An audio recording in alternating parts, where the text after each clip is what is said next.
ಒಂದು ದಿನ ಹೊರಟ ಹೆಜ್ಜೆಗಳು ಗುರಿಯ ಕಡೆಗೆ ಅಲ್ಲ, ಬದುಕಿನ ಅಂಚಿಗೆ ತಲುಪಿದವು.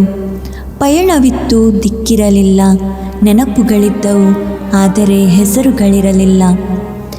ಮಾನಸಿಕ ನೋವಿನ ನೆರಳಲ್ಲಿ 22 ವರ್ಷಗಳ ಯುದ್ಧವೊಂದಿತ್ತು.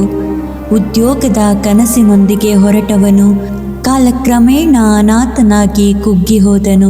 ರೈಲ್ವೆ ನಿಲ್ದಾಣದ ಗದ್ದಲದ ಮಧ್ಯೆ ಒಬ್ಬ ಮನುಷ್ಯ ಗೊಂದಲದಲ್ಲಿ ಮುಳುಗಿದ ಮನಸ್ಸು, ಕಳೆದು ಹೋದ ಆ ಕುಟುಂಬದ ನೆನಪು. ಆ ಕ್ಷಣದಲ್ಲಿ ಮಾನವೀಯತೆಯೊಂದು ಮಾತನಾಡಿತು.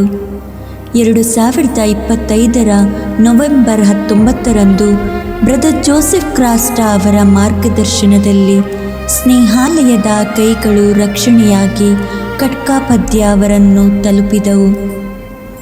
ಆರೈಕೆಯ ಜೊತೆಗೆ ಭರವಸೆ ಅವರ ಬದುಕಿನಲ್ಲಿ ಅರಳಿತು. ಹೆಸರಿಗಾಗಿ ಹುಡುಕಾಟ, ಗುರುತಿಗಾಗಿ ಪಯಣ, ಮುರಿದ ಮನಸ್ಸು ನಿಧಾನವಾಗಿ ಗುಣಮುಖವಾಯಿತು. ಹೆಸರೊಂದು ಮತ್ತೆ ಜೀವಂತವಾಯಿತು.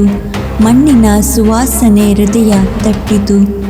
ಜಾರ್ಖಂಡ್ನ ದಾರಿ ಮನಸ್ಸಿನಲ್ಲಿ ಮತ್ತೆ ಚಿಗುರು ಹೊಡೆಯಿತು. ಸಹಕಾರದ ಹೆಜ್ಜೆಗಳು ಒಂದಾದವು.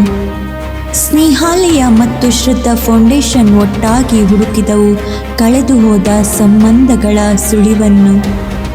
ಮತ್ತೆ ಬಂದ ಆ ದಿನ 2025 ಡಿಸೆಂಬರ್ 30ರಂದು.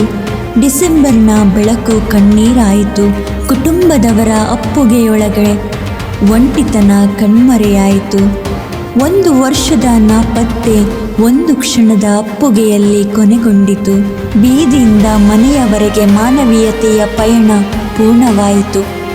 ಇದು ಕೇವಲ ಪುನರ್ಮಿಲನವಲ್ಲ, ಇದು ಆಶೆಯ ಕತೆ, ಗೌರವ ಮರಳಿ ಪಡೆದ ಬದುಕು, ಸೇವೆಯ ಜೀವ ಉಳಿಸಿದ ಸತ್ಯದ ಕತೆ.